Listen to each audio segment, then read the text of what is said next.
Alright, first thing you gotta do is jack up the car so you could actually get underneath it to do the oil change. This car's already jacked up, but I'm gonna show you where I put the jack and everything.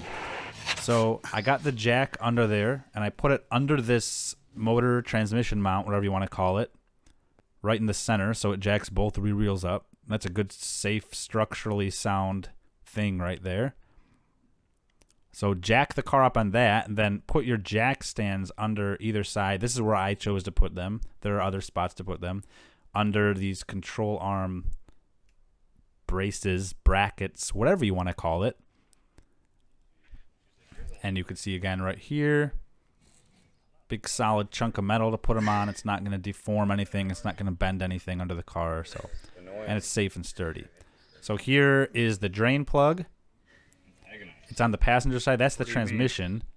But we're going to pan over to the engine side. And you see that's the oil pan, that black part. So this is a 14 millimeter. I'm using a wrench. Sometimes if you hit the wrench like that, it helps you get it off easier. Unscrew that drain plug. Let all that oil fall out.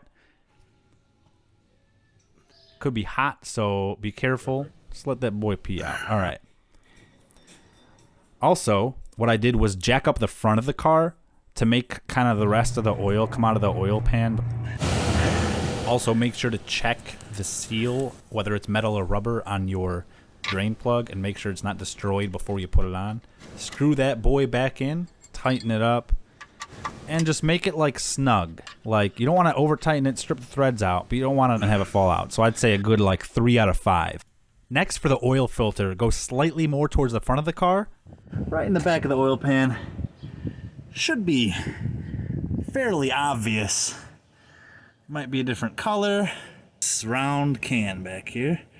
A lot of times you could unscrew them by hand, but this one was put on pretty tight apparently. I could not get that boy off of there. Oh, I gotta get a tool because that boy is tight as night. What's that mean, Chris? Oh, well, you know, nighttime is tight, bro. You know what I'm saying? That's where the cool kids hang out. At nighttime. Chill. It's tight, bro. Chill, boy. It's tight, bro. Don't have all my tools for my shop yet, so I'm gonna go with an old classic, the real channel locks. Ain't gonna hurt nothing, only the old filter, which doesn't matter anyways. Sorry. That filter's trash! Finally got that boy loose. Alright, here we go. Now I could just, Jesus Christ, this is still pretty tight. The band wrench would have made it a lot easier, but I don't have that at home yet. Alrighty. I'm gonna let that drain out. Alright. Then you're gonna get a little oil in your hand, but... Next, if you want to be picky, wipe the oil filter gasket sealing surface clean with a rag. Smear some oil on the new filter's seal, and spin the new filter on until the rubber seal touches, and then an additional 3/4 of a turn about.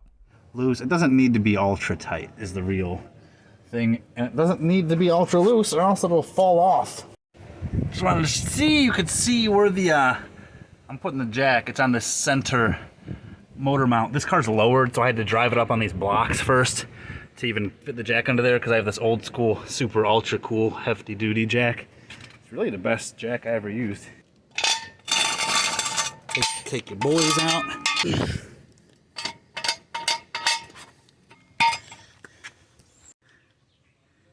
This is the smoothest jack, I swear. It's a really old Craftsman jack I got on Craigslist. Because my dad had one like this. I found almost the same one. Very smooth. I oiled and greased up everything. This one calls for 3.9 quarts of 5W30 or 10W30, so I'm using the good old 530. 4 quarts will be just perf. Pour it in the oil hole. Right here, baby. Fill her up. Oil. Fill her up, boy. Fill her up. 4 quarts of oil, 5W30. I would use full synthetic on these engines, though. Just because the 1ZZ motors are known to sludge up and carbon up on the piston rings. And that causes you to consume a lot of oil during regular driving. And synthetic oil will help combat that at least a little bit, from what I understand. So Take it from me. It's not going to hurt nothing to use synthetic oil. It'll only help. What a nice day outside. What a quality day. Best car in the world. Good down to the last drop. I always let the oil cans like drip out until they're like dripping, just to be less wasteful. After you're done filling it, put the damn cap on. Start her up. Start the car up, let it run for like 10 seconds or so, then shut that boy down. Just like the police shut down your New Year's Eve party. And you just do that to get the oil kind of circulated throughout the engine. Because if you don't start it first, the oil level will read higher than it actually will be. Mostly due to the oil filter not being all the way filled up.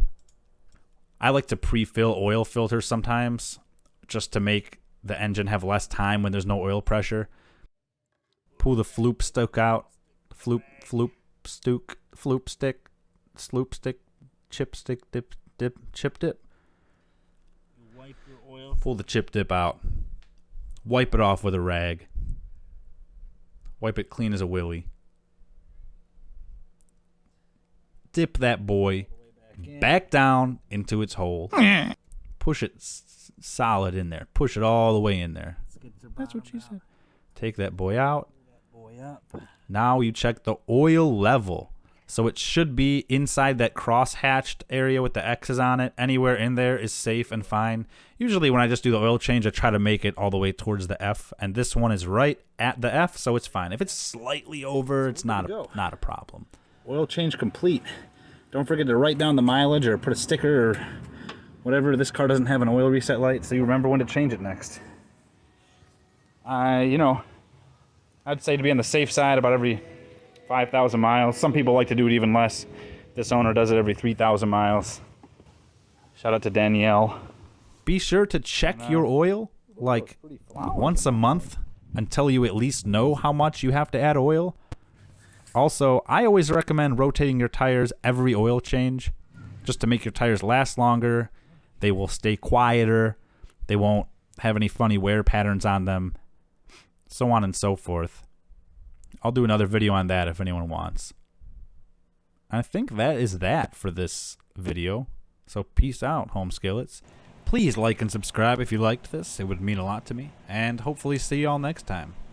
Well, I mean, I guess next time your car breaks and you can't figure out how to fix it. Then maybe you'll see me again, you know? It'll be a good time. Yeah, I mean, I personally go 10,000 miles on this bad boy here. But you know, everyone's got their comfort zone, and whatever kind of oil you use matters, and what kind of car it is matters, and how you drive it matters, and so on and so forth. So it's easier to stick on the safe side and just do it every 5,000. It's easier to remember. You could do it at 5,000 miles, 10,000, 15, 20, 25, 30, 35, 40, 45, 50, 55, 60, and so on. So you remember. That's that. Make sure to check your coolant, power steering fluid, brake fluid, clutch fluid. Top it off where needed.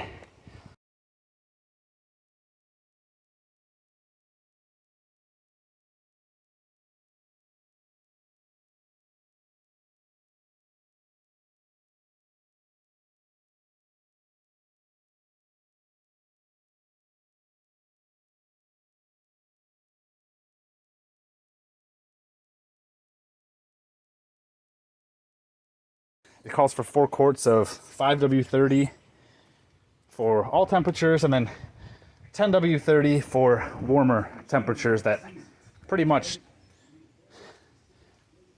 aren't, like pretty much if you're driving in the wintertime, use 530.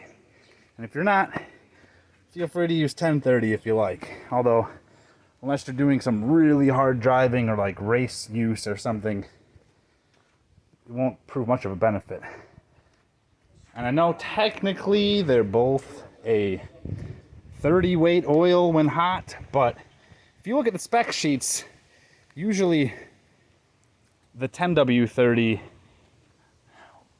most brands will be a little bit more viscous when hot, even at like whatever 100 degrees Celsius that they measure it at, than the 5W30s. So You might get a little extra viscosity out of there if you're really pushing the thing, but for most people, it's 530 is going to be completely fine.